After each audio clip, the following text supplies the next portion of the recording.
So the first thing I did was create my design in Photoshop and print it out to the size that I wanted the sign to be. So this is actual size. Taped it all together. This is going to be my template for building my sign. The next thing I did was go to the hardware store and buy a 1x8 piece of poplar. Poplar is a lightweight hardwood that is easy to work with, it's affordable, and it's much more durable than something like pine. I needed to cut this into 3 identically sized pieces, and that's what I'm doing here.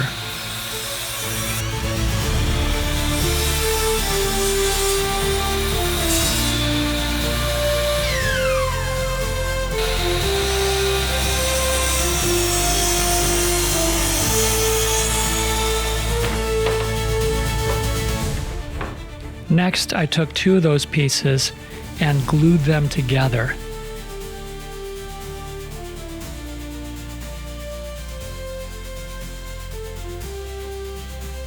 Now I'm using Titebond 3 here, but you can use any comparable wood glue.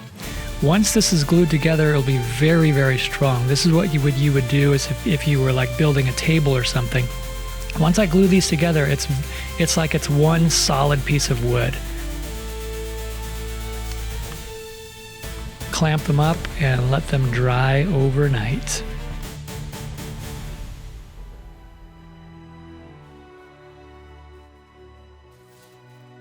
Next, I got some transfer paper, and I'm going to transfer the letters onto one of those pieces of wood.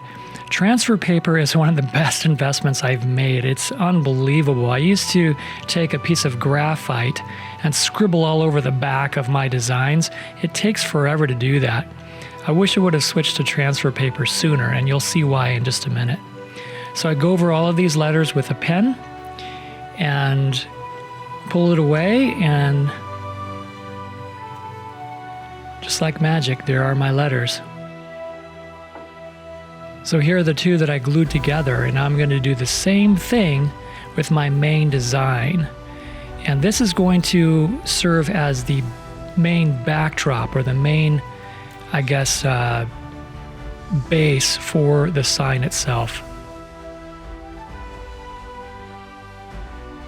I also retraced all the letters, and you'll see why later in the video. Now, if you tape your design down to your piece, you can lift it up and move it back again to get areas that you missed, like I've done here. Oh, I also forgot the neck. So once again, put down some transfer paper and return my design, trace out all the details of the neck. Now, I'm not going to trace out the details of the tail or the head, and you'll see why in this step here. This is that 4th piece of wood of the same size. Here I'm going to trace the head in more detail, or in detail. All the details I'm going to transfer onto this piece of wood.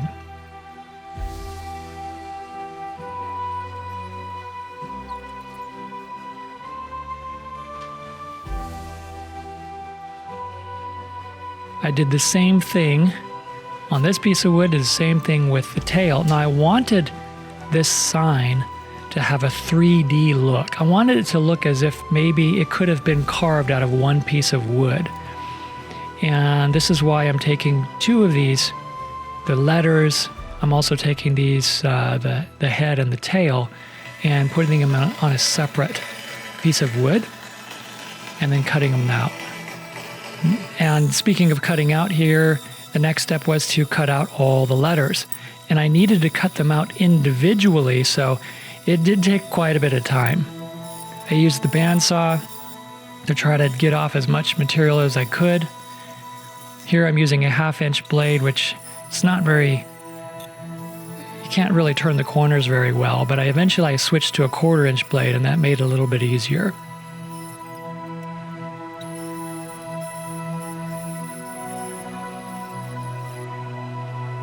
So we get a rough cut there, and there's the 1/4" blade. I'm cutting out the rest of the letters.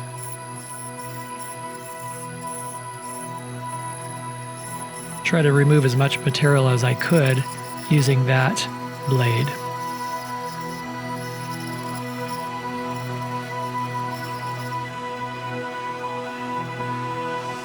Now when I come to the smaller letters, there's these small spaces in the letters that I needed to remove the wood from.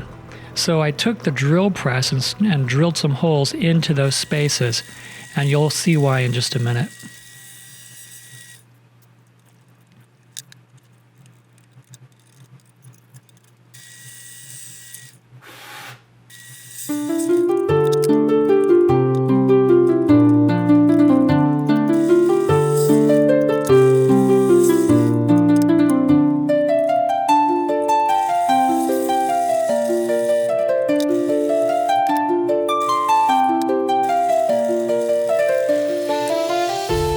Again, I'm taking more material off with the bandsaw as much as possible, but it's really hard to get into all those tiny little areas, even with a 1/4" blade.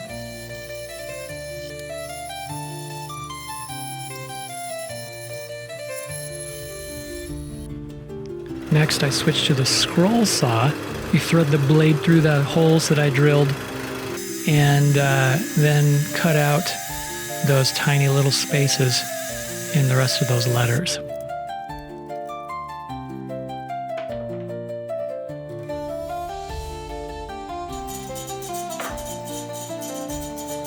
Then I needed to cut out the head and the tail, and basically using the same process back on the bandsaw, I cut out those 2 pieces one at a time, trying to get as close to the line as I possibly could without going over it and cutting into my design, but trying to remove all of that wood the best that I could.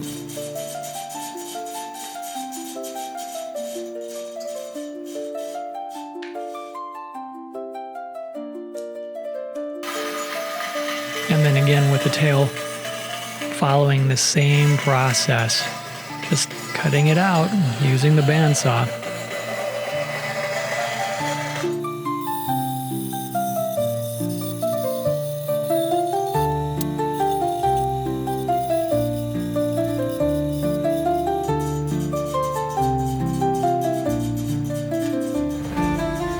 Here I'm drilling some holes. These will serve as relief holes as I'm trying to cut out, as I'm cutting out the rest of the sign using the jigsaw. Those holes make it easier to move the blade around when you have to turn small corners. But it turned out I didn't really need them as much as I thought I might. Here I'm doing kind of a test fit, and you can begin to see how I'm creating the 3D look of this sign as I've cut out all those pieces, and this is how it will go together. Next, I needed to do some sanding and shaping, so I had this tiny little 1-inch belt sander. Started working on the tail.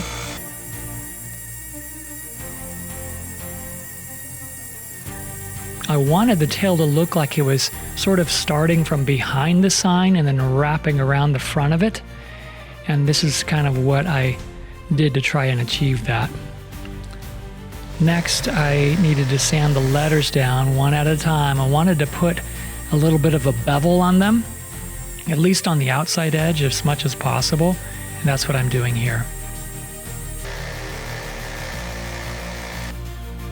Now it's really hard to get to some of the angles and areas of every letter, so I used a rotary tool with a sanding, like a drum sanding attachment, and sanded all the letters that way. Then switched to sandpaper to do some hand sanding to get those little places I couldn't really get.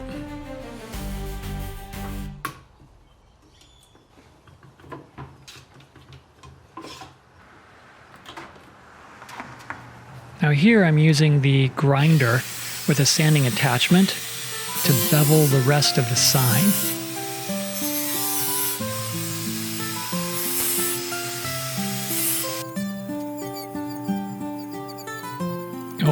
using the grinder, just, oh man, it makes it so much easier. But you have to be really, really careful because it just takes the wood off so fast.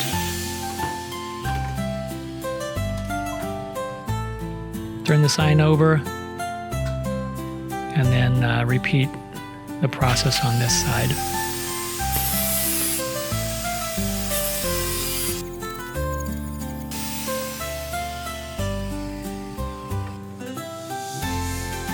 What I'm doing here is I'm tracing out the horn of the head because I want to make sure that I don't go into that space for this next step. I'm retracing the lines so they're easier to see.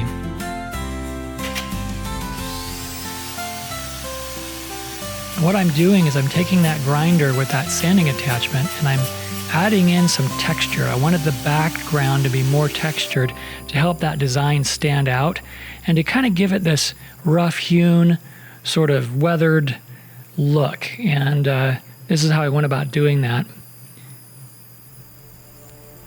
I'm just tapping the edge of the sander onto the wood very lightly to kind of gouge out, make these little grooves, to make it look like this has been maybe hand carved or something. And speaking of hand carving, to get to the smaller areas in between those letters that I couldn't get to with the grinder, I switched to these carving tools.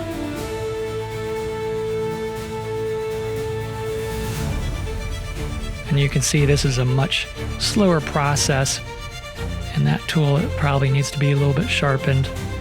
But I'm trying to mimic the same sort of look that I did with the grinder. Getting all these little areas that are just hard to reach without ruining the design. Using that grinder anyways.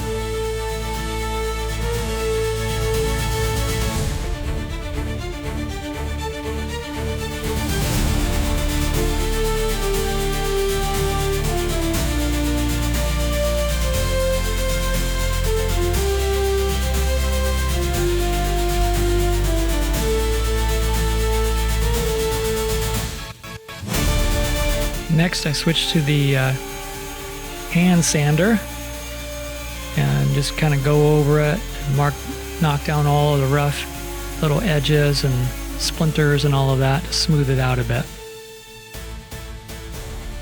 Once again, I'm doing a rough fit because, I don't know, it's just motivating to see in your mind, like kind of put it together and envision what it looks like. You can see your progress.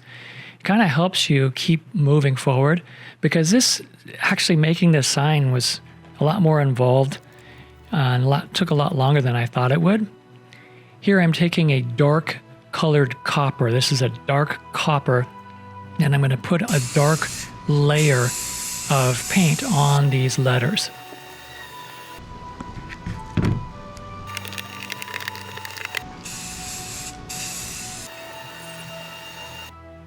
Then I switched to a rose gold. I looked at the copper paint that they had available, and I really just didn't like the way that it looked. I didn't feel like it just didn't represent the color that I was going for. So I decided I'm going to try this rose gold, and I really like the way that it turned out. It's hard to see on camera here, but later on, hopefully, you'll be able to see what it looks like a little better.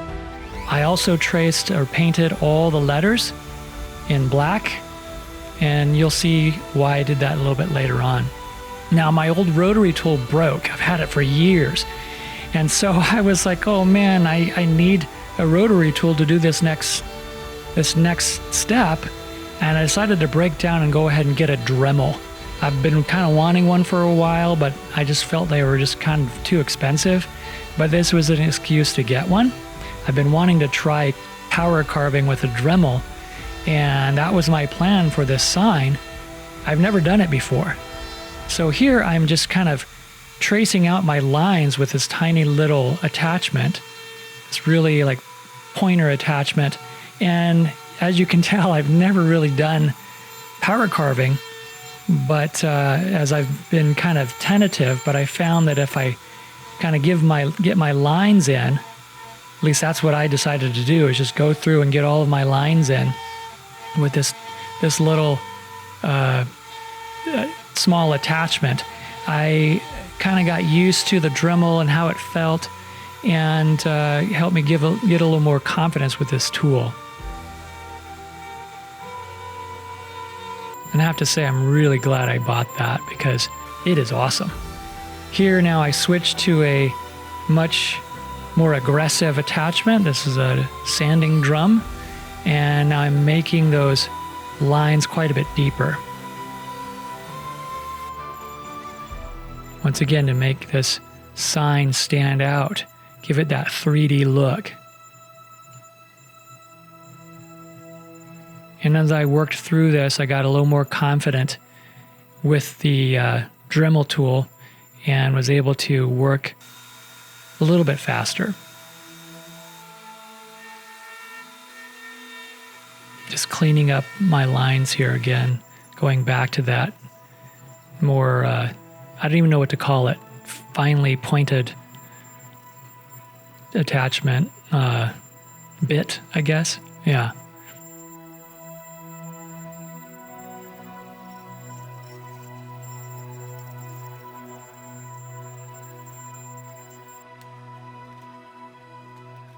And then more hand sanding to smooth out all of those lines.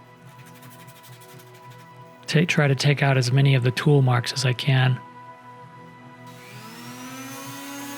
And then switching to the power hand sander, because that's always good. And then removing as much of the sawdust as possible to see what it looked like.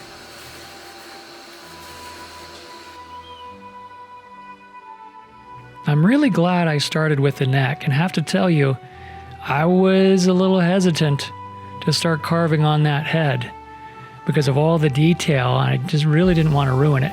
So I started with the tail first.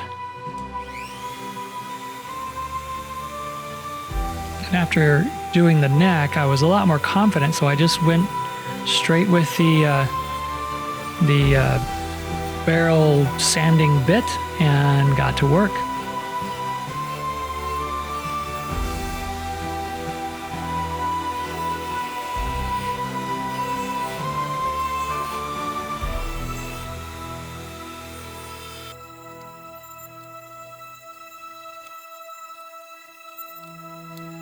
So I'm trying to carve out all of these scales, and I guess underneath the tail, maybe those are horns or spikes or something. They're just really pronounced scales. So I'm working at that, and you can see I'm just trying to make them stand out as much as I can.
Once I had all the larger, more prominent scales sort of blocked out and carved out, I wanted to add some smaller scales. I decided I wasn't going to add them to the entire piece, but just kind of put in a few here and there, decided to carve them out to kind of give the indication of scales along that underside of the tail. and then I carved them out with a much smaller bit using the Dremel. In hindsight, I wish I would have made these just a little bit deeper and sanded them down just a little bit more. But, well, speaking of sanding, I did do some of that with this little sanding drum. But after finishing the sign, which you'll see later, I wish I would have made those smaller scales just a little more prominent. And then, of course, more hand sanding.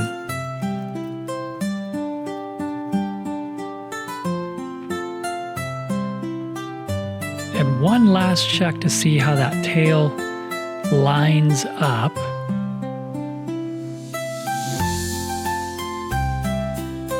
Until I glue it on.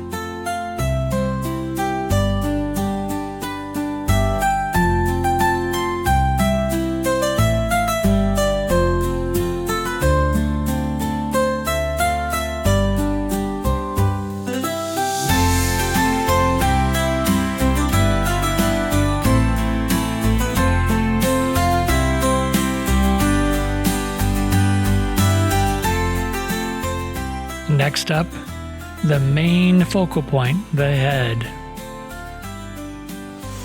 First, I decided to get on that little tiny belt sander and just take off all the sharp corners and smooth it out as much as I could. And then get to doing my carving. Now, I have to tell you, I was really, really nervous about doing this because I was worried that I could easily mess up my design if I wasn't careful. So I just kind of went really, really slow and started off, marking out my lines and just kept on going from there.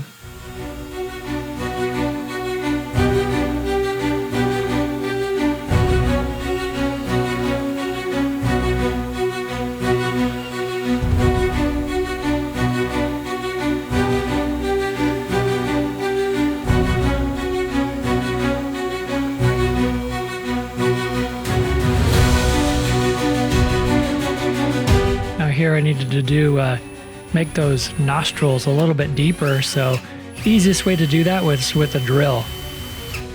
So this is kind of like a COVID test.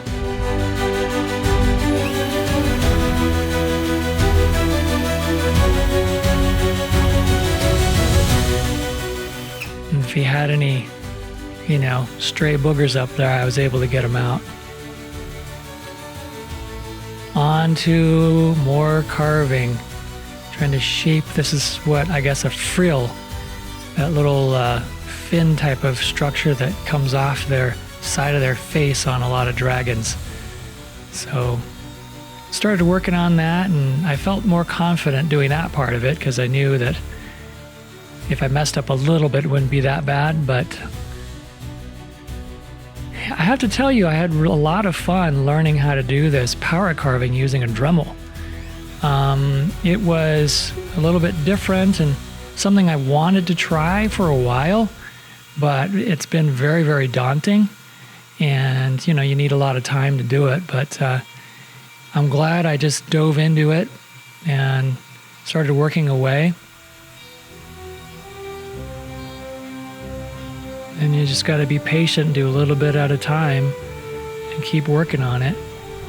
And then it just gradually starts to take shape.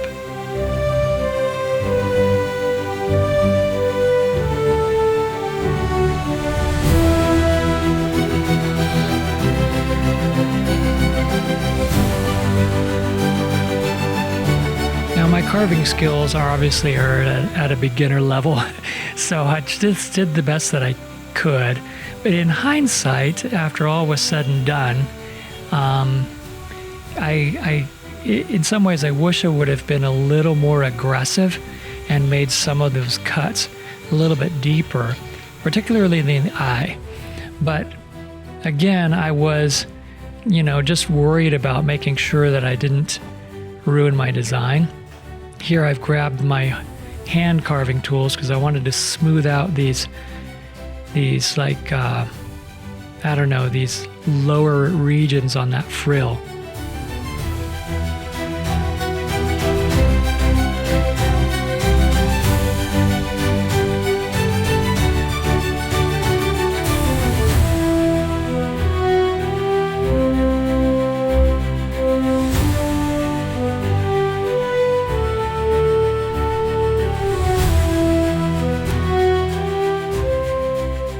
just trying to make that lip line a little bit deeper. That's kind of where is the separation between the mouth, the upper lip, and the lower lip. And then on to some hand sanding. Try to smooth it all out.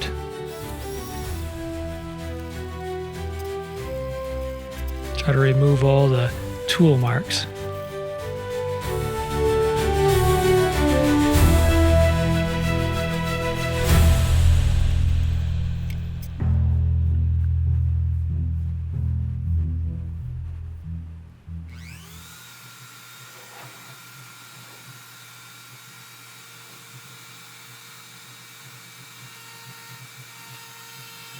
I decided I want to make some of these lines a little bit deeper, so I just went back to it and started working on that.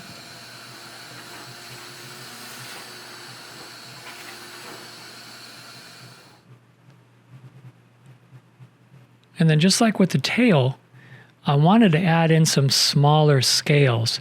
So first I just drew them in with a pencil and then carved them out with the Dremel.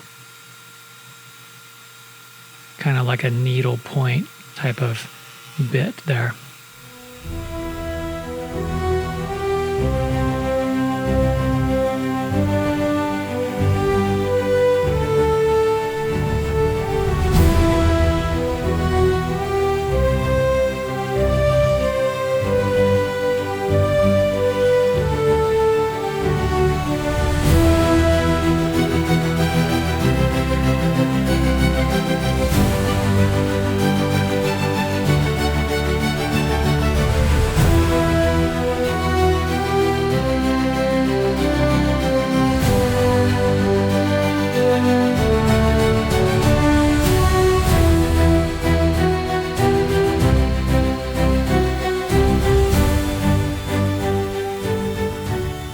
And I also took, the drum sanding bit on the Dremel and did some work to sand out all of those edges and do some more hand sanding.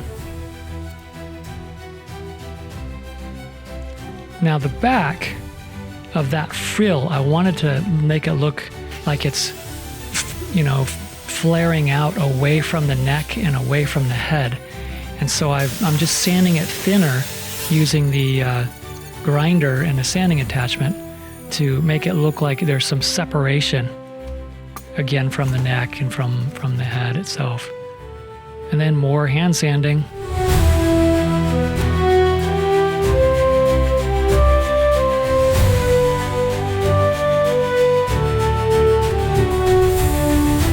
And then I realized that I forgot to add in some details in the horn.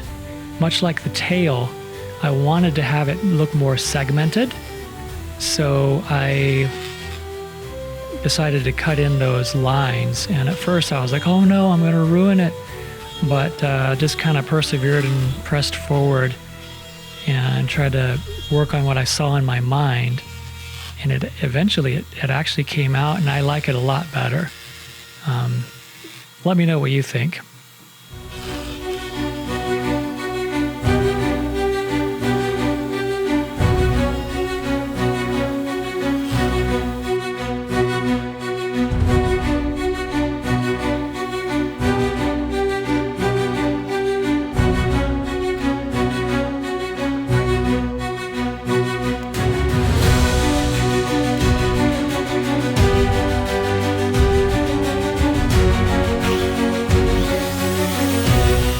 Now here I wanted to smooth out the seam between the tail that I glued on and the backdrop part of the tail. I needed to sand them smooth to make them look like they were one continuous piece rather than two pieces glued together. And that's what I'm doing here.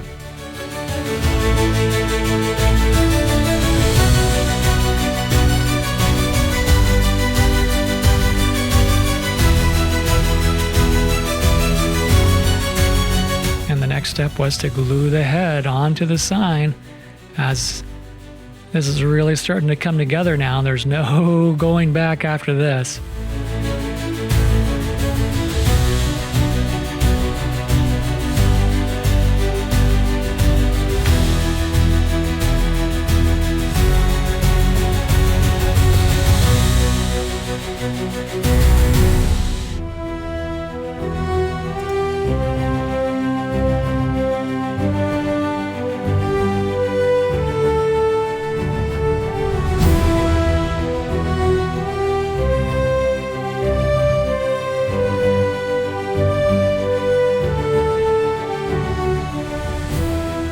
we've gone from this design on paper to the finished wood carving.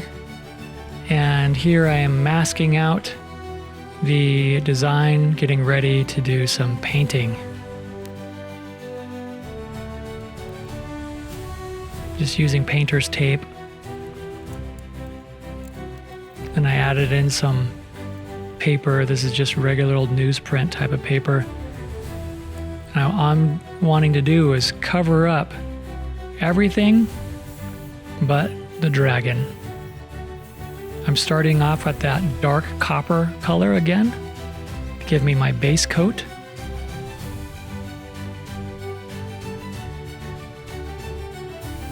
And then going back to the rose gold after that base coat dried.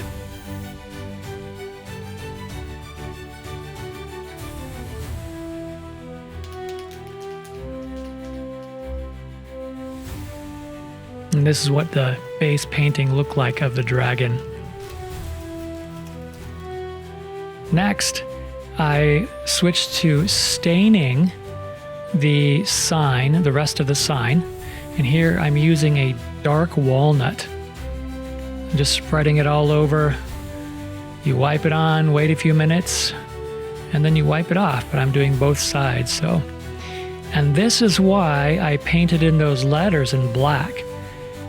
That is so I can see them after I'm done doing this stain.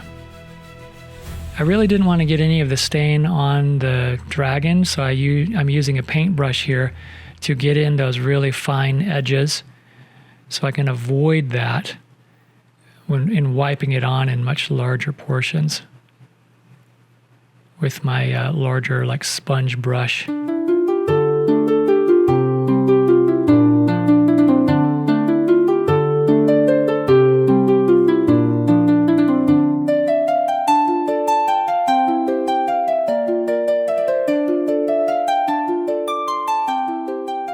After the stain was dry, I decided I was going to glue on these letters. And here I'm using a 2-part epoxy I got from the hardware store. This stuff is awesome. It's also called 5-minute epoxy because it takes literally 5 minutes to cure, which is really amazing. You got to be careful. I just dropped some on there, but if you remove it before it cures, then it's not a big deal. The cool thing is like this is very, very strong. It has a very strong hold, and as I mentioned, it's very quick, but it really stinks. So you have to have a good, well-ventilated area. So you don't want to breathe in those fumes.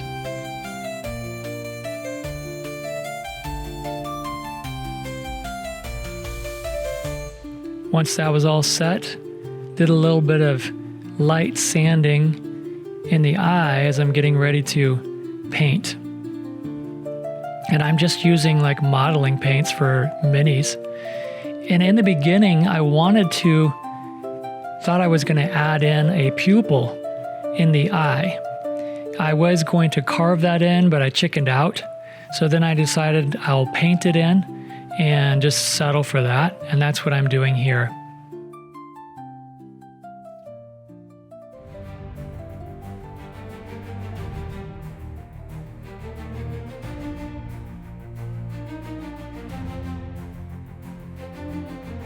So after painting in the pupil, I decided to like paint in the whites of the eyes, which really I was going to go with more of a tan sort of peach color and then mix it in with some turquoise. I saw a painting of a copper dragon, and that the painter used that sort of color scheme, and I really liked it, so I thought I would try it out here. But in the end, I just didn't really like the way that pupil looked, so I decided to just cover it all up and make this more of a stylized type of dragon rather than having that pupil. So I went with that turquoise peach color scheme for the eye. And here I'm starting a black wash. And this is very watered down paint. Just like if you're painting minis, I'm painting on a wash. And the watery paint will seep into all the little details, and when it dries, those details will be more apparent. It also kind of brings the whole thing together, makes it look a little bit more cohesive, and gives it more of that 3D look. It also helps to kind of start that aging process. I wanted to make this sign look like it was kind of old and weathered and been around for a while. And then I've also switched in here to a brown wash, kind of a darker brown wash. This really helps to bring out those details.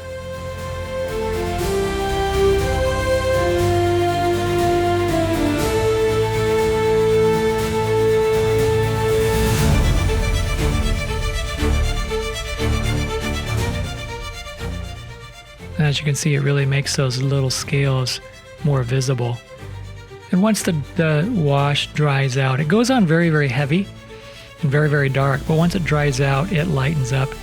Here I'm adding in some sort of dry brushing with green. Just using a regular old green color. And this is to add a little bit of a patina look for aged copper. And then also just to make it look a little bit older. Well, I guess older and aged are pretty much the same thing. But the whole point here is to kind of, this is kind of one layer of the aging process.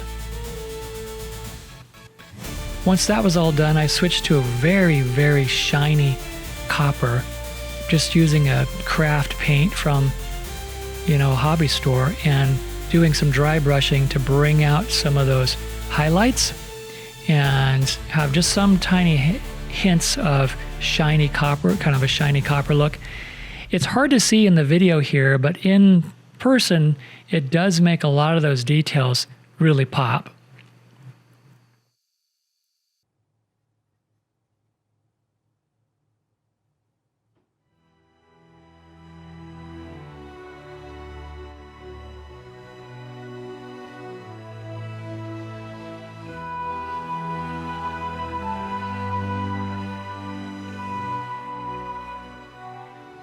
And once the sign was done, it was time to add a finish. This is an acrylic polyurethane, a spray-on. I normally don't like spray-ons. I don't like the way they go on. I don't like how they're just really messy and they splatter all over the place. I usually like to do a wipe-on. But in this case, in order to get to all those little nooks and crannies, I went with a spray-on, and it turned out okay. Here we are with a finished sign.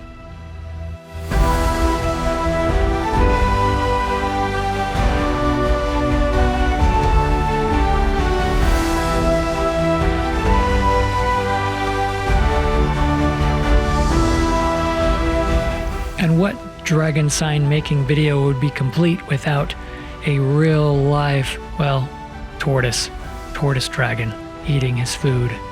Next, it was time to make a delivery. This is in here.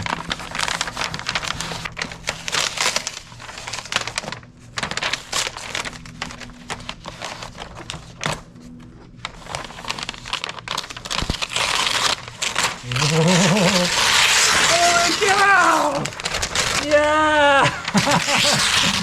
Oh my gosh! That is amazing! Holy cow, that is so awesome! Wow, that is epic! Nice job setting the expectations, but convincing me that you weren't doing it. This is amazing, Jared! Oh, that is so awesome. Whoa. Yeah! This is so awesome. Dude, how long did that take to make? A long time. Thanks, Jared. You're welcome. That's so fun. We gotta hang this thing. I know, huh? Yeah. Turn it over. Perfect. And it's stuff ready. It's all ready to go. Excellent. It's go find the perfect spot. The story, shelter from the storm. Let song and music carry and echo through the air. Oh, the copper dragon, I'm wishing I was there. Oh, the copper dragon, I'm wishing I was there.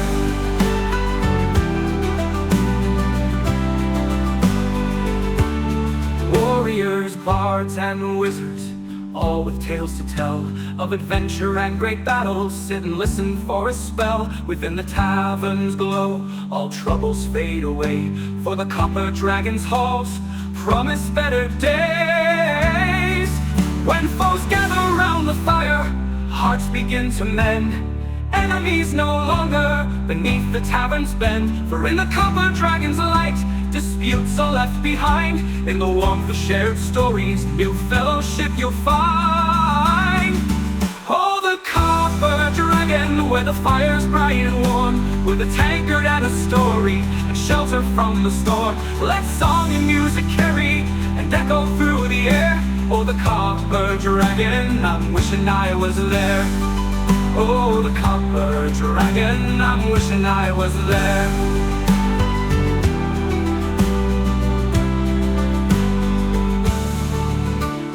Fire softly glows, the night turns deep and still. Raise a toast to new friends, we'll eat until we're filled. The copper dragon's memory will linger through the years, in the hearts of all who've wandered through laughter and the cheers. Oh, the copper dragon, where the fire's bright and warm, with a tankard and a story, and shelter from the storm. Let song and music carry and echo through the air. Oh, the copper dragon, you'll be wishing you were there. Oh, the copper dragon, you'll be wishing you were there.